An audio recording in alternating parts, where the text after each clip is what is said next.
Bonjour chers amis, vous avez certainement déjà entendu parler de Nathanaël dans la Bible. Aujourd'hui, je vais nous parler de la génération des Nathanaël. La génération des Nathanaël.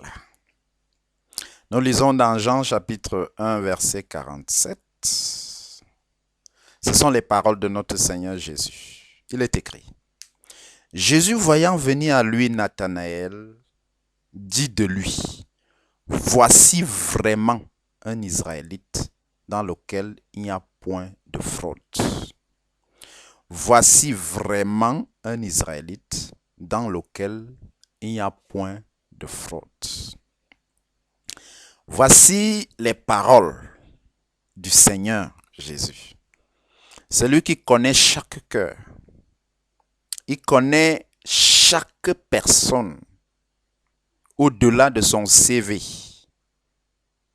Vous savez, sur le CV, nous listons nos compétences, les bons côtés de notre personne, le nombre de langues que nous parlons, les études, les grandes études que nous avons faites.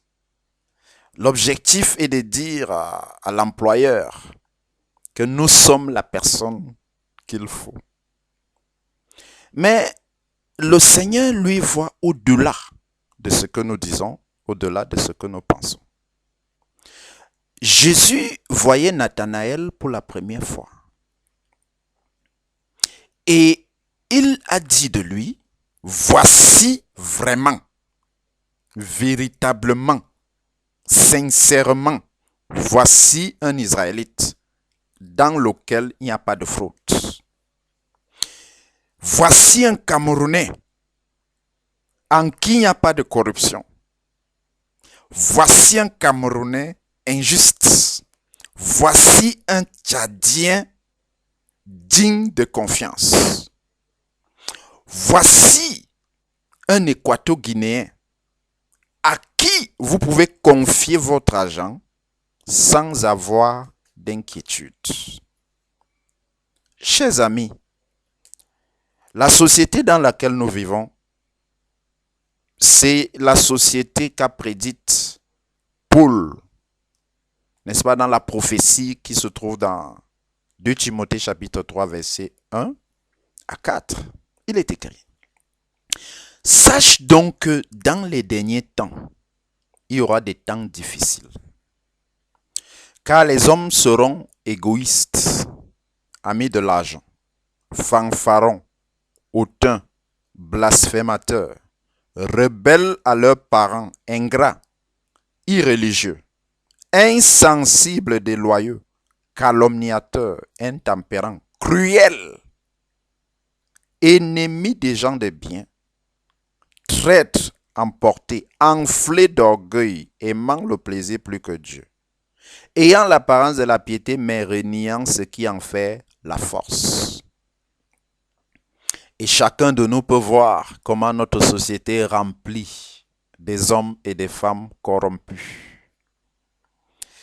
Des hommes et des femmes très bien vêtus, mais pourris à l'intérieur. La moralité est pourrie.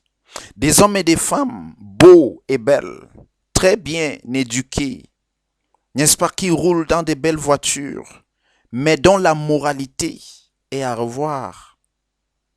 Certains sont cruels, certains sont ennemis des gens de bien, motivés toujours par la jalousie, la haine, la rancœur. Nous vivons dans une société où beaucoup d'hommes et de femmes sont devenus insensibles. Insensibles. Mais je ne suis pas venu aujourd'hui pour parler des gens insensibles. Je suis venu pour dire qu'au milieu de cette société corrompue, il y a des hommes et des femmes qui se distinguent par leur comportement.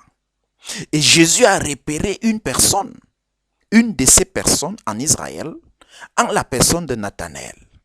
Il dit: voici un Israélite qui vit au milieu des corrompus sans être corrompu. Voici un Israélite qui vit au milieu des menteurs, mais qui ne ment pas. Voici un Israélite qui vit dans une famille où tout le monde se prostitue, mais lui ne se prostitue pas. Voici un homme digne de confiance. Voici un homme à qui on peut confier, n'est-ce pas, son sac à main. Et quand on revient prendre le sac à main, tout est intact à l'intérieur. Voici un homme, n'est-ce pas, digne de foi. Aujourd'hui, les chefs d'entreprise se posent la question et ils se demandent, est-ce qu'il est encore possible de trouver des personnes, n'est-ce pas, honnêtes, des personnes d'une bonne moralité, des personnes à qui on peut faire confiance avec l'argent? Aujourd'hui, je suis sûr que la préoccupation des chefs d'entreprise, ce n'est pas seulement de trouver des personnes qualifiées, mais l'une de leurs préoccupations, c'est aussi de trouver des personnes dignes de confiance, de trouver des personnes en qui il n'y a point de fraude. Aujourd'hui, lorsque une femme prie pour avoir un mari, lorsque un homme prie pour avoir une femme, je suis sûr que sa première préoccupation, c'est de trouver quelqu'un qui est dans la génération des Nathanaël. Ils sont rares, mais ils existent. Ils ne sont pas nombreux, mais ils sont là. Et le Seigneur nous fait comprendre à travers ce passage que lorsque nous regardons cette société, nous ne devons pas seulement la regarder négativement. Tous les ministres ne sont pas forcément corrompus. Tous les directeurs d'entreprise ne sont pas forcément corrompus.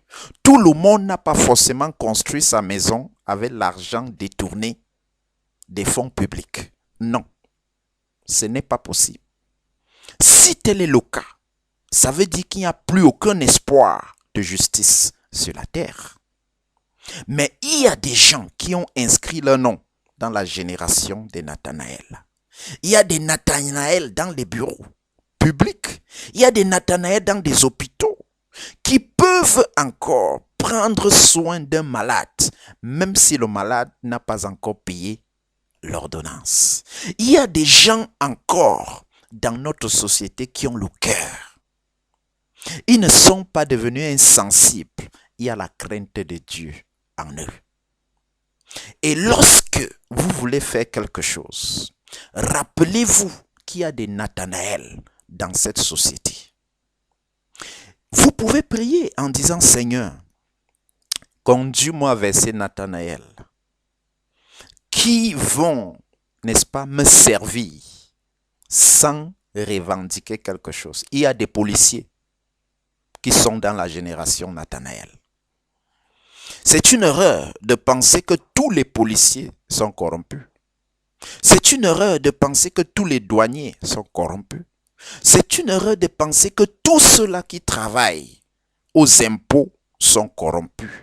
Il y a encore des hommes et des femmes qui sont comme Job, qui ont décidé de craindre Dieu.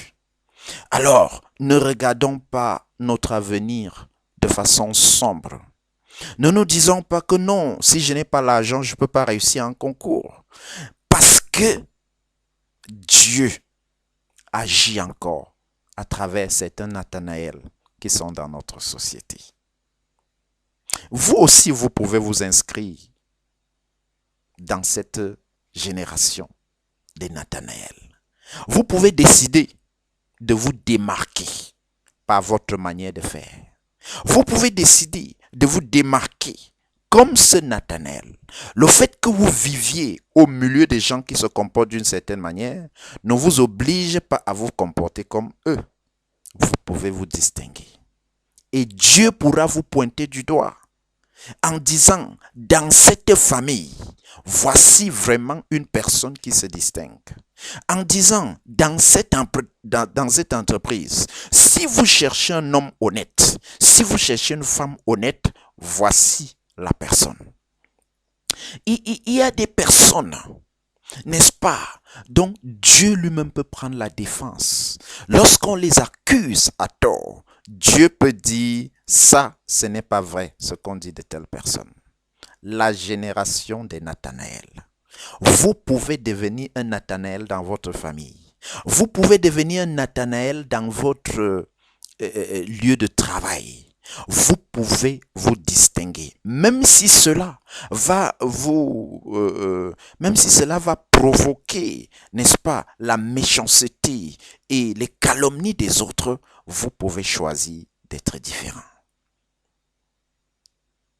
La vie est un choix. Ce que vous faites de votre avenir, c'est également un choix. Jésus a dit, vous êtes la lumière du monde. Et nous devons briller par l'exemple. Est-ce que tu veux devenir un Nathanaël? Les Nathanaël, ce sont des hommes et des femmes exemplaires. Ce sont des hommes et des femmes qui ont fait le choix de vivre de façon distinguée. Ce sont des hommes et des femmes qui ont choisi de ne pas suivre la masse, mais qui ont choisi de conformer leur vie et leurs actions à la parole de Dieu. Que le Seigneur vous bénisse. Ma prière, c'est que nous, vous et moi, nous puissions être ces personnes qu'on peut trouver dans notre société et disant, voici un homme qui est dans la génération des Nathanaël. Partagez cette vidéo, écoutez-la et réécoutez-la. Aidez quelqu'un à changer parce que la parole de Dieu transforme. Que le Seigneur vous bénisse. Pasteur Yves Charlie Godia, à votre service et à la prochaine pour un nouveau message inspiré du Saint-Esprit.